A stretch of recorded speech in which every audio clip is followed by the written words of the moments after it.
Di tanggal 2 September di tahun 2004, ini adalah 5 hari menjelang keberangkatan Munir.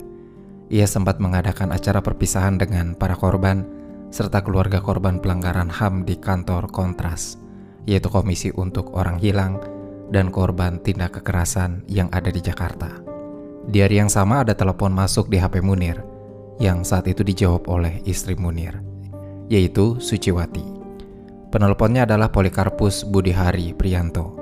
Itu seorang pilot senior dari maskapai penerbangan Garuda Indonesia yang menanyakan hari keberangkatan Munir ke Belanda. Tanpa merasa curiga, karena Polikarpus bilang akan berangkat bersama, Suciwati memberitahu jadwal keberangkatan Munir ke Belanda dalam panggilan tersebut.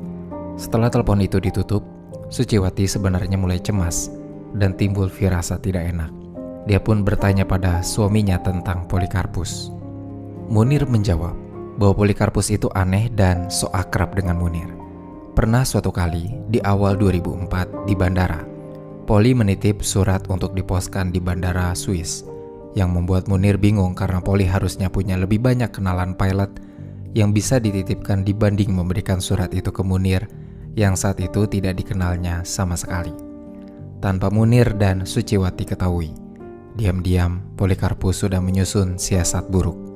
Dia memasukkan surat penugasan dari atasannya yang seharusnya menugaskan Polikarpus dalam penerbangan Jakarta-Peking sebagai pilot utama pada tanggal 5 hingga 9 September dengan pesawat Garuda bernomor GA330 diganti menjadi surat tugas yang menunjuk Polikarpus sebagai petugas aviation security atau petugas yang bertanggung jawab atas keamanan, keselamatan, dan ketertiban penumpang selama penerbangan untuk penerbangan Jakarta-Singapura pada tanggal 6 September dalam penerbangan yang sama dengan Munir, yaitu penerbangan menggunakan pesawat Garuda dengan nomor penerbangan GA974 tujuan Belanda.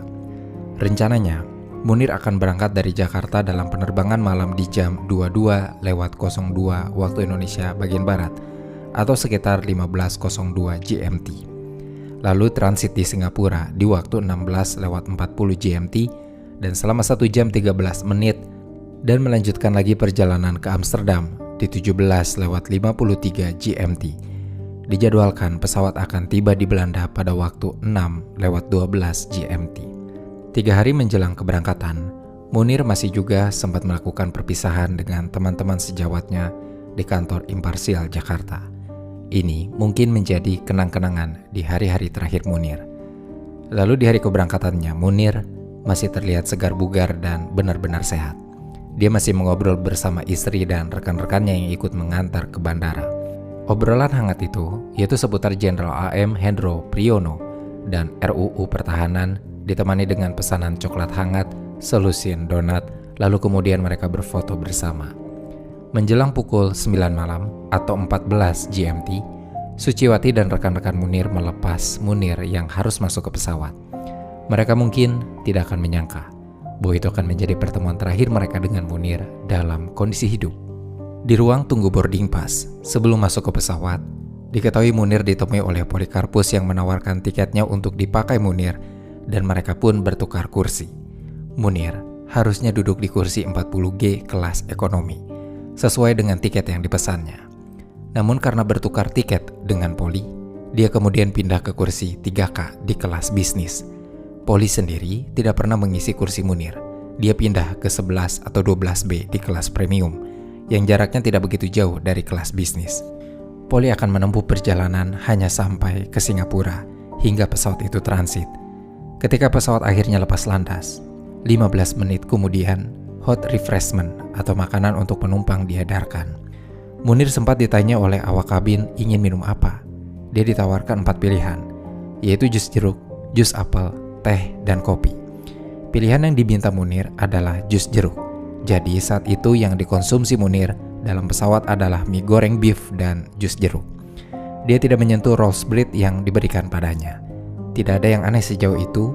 Munir pun tidak bereaksi apapun setelah memakan mie goreng dan meminum jus jeruknya hingga habis. Hingga tiba saatnya pesawat melakukan transit di Changi Airport. Diketahui bahwa Polikarpus mengajaknya kongko di Coffee Bean, di mana mereka juga bertemu dengan rekan lain bernama Onjen. Selama menunggu jam transit, Poli memberikan Munir segelas kopi. yang tanpa curiga diambil dan diminum oleh Munir. Begitu jam transit selesai, Munir dan Onjen kembali ke pesawat. Polly tidak ikut lagi dalam penerbangan menuju Amsterdam. Ketika berada di ruang tunggu boarding pass, Munir sempat mengirim SMS ke Suciwati yang isinya adalah mengabarkan bahwa dia merasa perutnya tidak enak dan mungkin mulai sakit, yang nampaknya menjadi tanda gejala keracunan paling awal yang dirasakan oleh Munir. Namun meski sadar bahwa perutnya bermasalah, Munir tetap meneruskan penerbangan menuju Belanda masih dengan pesawat yang sama, tapi dia kembali ke kursi semula yaitu di kelas ekonomi. Lalu di jam 17:53 GMT, pesawat bersiap untuk lepas landas. Munir sempat meminta obat sakit mah kepada awak kabin karena sakit perutnya dirasa semakin menjadi-jadi, dan dia pikir itu karena masalah lambung. Sayangnya obat itu tidak meredakan apapun, sebab mulai dari 18:30 GMT, Munir sudah terlihat mulai bolak-balik ke toilet. Berikutnya di jam 20:30 GMT setelah Munir muntaber sebanyak 6 kali dan kondisinya melemah, dia meminta awak kabin untuk membangunkan Dr. Tarmizi yang dikenalnya di kelas bisnis. Setelah melihat kondisi Munir yang tampaknya memang mengkhawatirkan, atas izin supervisor awak kabin bernama Nazib yang sudah melapor ke pilot tentang kondisi Munir, akhirnya Munir dipindahkan ke kursi 4B di kelas bisnis bersebelahan dengan Dr. Tarmizi supaya bisa memudahkan perawatannya. Kondisi Munir benar-benar mencemaskan. Denyut nadinya melemah dan dia juga kesulitan untuk bicara karena dia bahkan tidak mampu menjawab pertanyaan dari dokter. Munir hanya memegangi perutnya.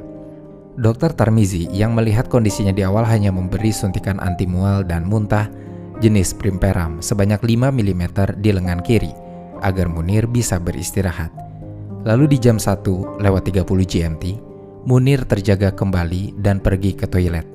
Setelah 10 menit ia tidak keluar, Nazib Nasution selaku supervisor awak kabin membuka pintu toilet untuk mengecek keadaan Munir yang saat ditemukan dalam kondisi bersandar lemas dan tidak mampu bergerak. Pemeriksaan kembali dilakukan oleh Dr. Tarmizi, di mana Munir terlihat kesakitan ketika perutnya diketuk. Dr. Tarmizi akhirnya menyuntikkan diazepam di lengan kanan Munir supaya Munir bisa beristirahat kembali. Lalu di jam 3:30 GMT, Munir mengacungkan jempol ketika awak kabin yang menjaganya meminta izin meninggalkannya sebentar untuk sholat dan menyiapkan sarapan. Ini adalah kali terakhir Munir terlihat bernyawa. Di waktu 5:10 GMT, Munir baru diketahui meninggal dunia. Saat itu Munir ditemukan dengan kondisi mulutnya yang keluar air liur dan telapak tangannya sudah membiru. Kejadian ini sebenarnya membuat bingung karena kalau Munir cuma sakit muntaber, seharusnya Munir bisa bertahan sampai 3 hari. Tapi ini, Munir meninggal dalam waktu yang sangat singkat. Di sisi lain, seseorang disinyalir telah memberi laporan kematian Munir yang disebutnya sebagai operasi ikan besar kepada seseorang bernama Mukhdi. Saat kematiannya diketahui, pesawat sedang berada di wilayah udara Rumania. Dan dalam aturan penerbangan internasional, bila seseorang tewas di atas udara internasional, maka negara tujuan pesawat itu memiliki hak otopsi, sehingga otopsi jenazah Munir akan dilakukan di Belanda. Ketika pesawat mendarat di Amsterdam, seluruh penumpang dilarang turun dari pesawat selama 20 menit, karena ada prosedur tambahan sesuai aturan jika ada kejadian penumpang yang meninggal di pesawat. Jenazah Munir diturunkan dan diurus oleh otoritas bandara untuk kemudian dilakukan proses otopsi.